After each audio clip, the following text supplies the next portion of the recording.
Hi, I'm Dr. Bertice Berry, and I really need to tell you this story. I had plans to clean the windows of my front door. Now, these windows are really high because the door is really tall. It's an antique that I found in an antique shop years ago. I called my contractor and said, "Do you think this will fit?" Had it measured. Told him, he said, "Yeah, if I take out the big light at the top, it's a perfect fit." So I thought, whoa, this is great for me.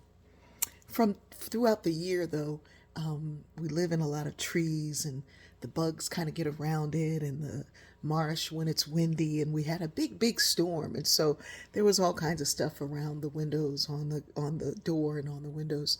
So I had plans to get up on a step ladder and clean that window. Now, I had to plan this carefully because I can only get on the step ladder when my kids are not around. They don't allow me to get on the step ladder. Anyway, that's what I had planned to do. But just as I got the stepladder out, this overwhelming sense of tired came over me. And I thought maybe I should wait. I should wait for my kids to be around and let them do it. And I was like, no. I can do it. I can do it. So I started and I felt this tired again. So I went and sat down and got a book that was in front of me and started reading the book and drifted immediately into sleep. As soon as I got into my dream, I was met by one of the multiverses that I sometimes find in my dreams. And this time I found a version of myself.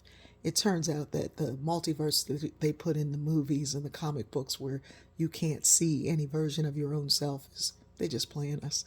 The only thing you can see is yourself. You can learn from yourself. So I was pulled into this dream and I see myself in a hospital bed and I'm hooked up to everything you can imagine. The only thing working on me is my mouth. Everything else is hooked up to something. And so I said to that version of me, "What are you doing in this bed? What happened?" I recognized this version of me. It was the version of me that was fit and wealthy and doing really well. And I was like, "What happened?" And in a labored voice, she said, "I refused to rest." I said, "What are you talking about?" She said, "There were days that I didn't have to be anywhere. I didn't have to do anything. And I would fill my time, my life, my days with something because I felt like I was being lazy if I didn't do something. I'm so accustomed to working. You're so accustomed to working. And I felt like if I wasn't doing something, I wasn't something. And so I had to do something to be something. And so here I am, simply because I wouldn't take the time, the spaces in my life where there were lulls that looked like they were spaces where nothing was happening.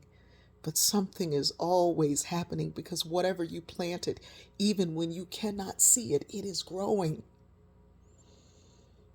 But I wouldn't rest because unless I could see something that I could harvest, I felt like I wasn't doing something. I wasn't being productive.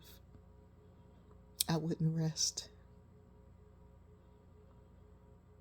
I woke up, came up out of that dream. I was still sitting there with that book. I closed the book. I looked at that window on that door and said, "You'll be there when the kids come and clean you." And I went and I got in my bed. I went back in that dream. And that version of myself that had been in that hospital was no longer there. I love you.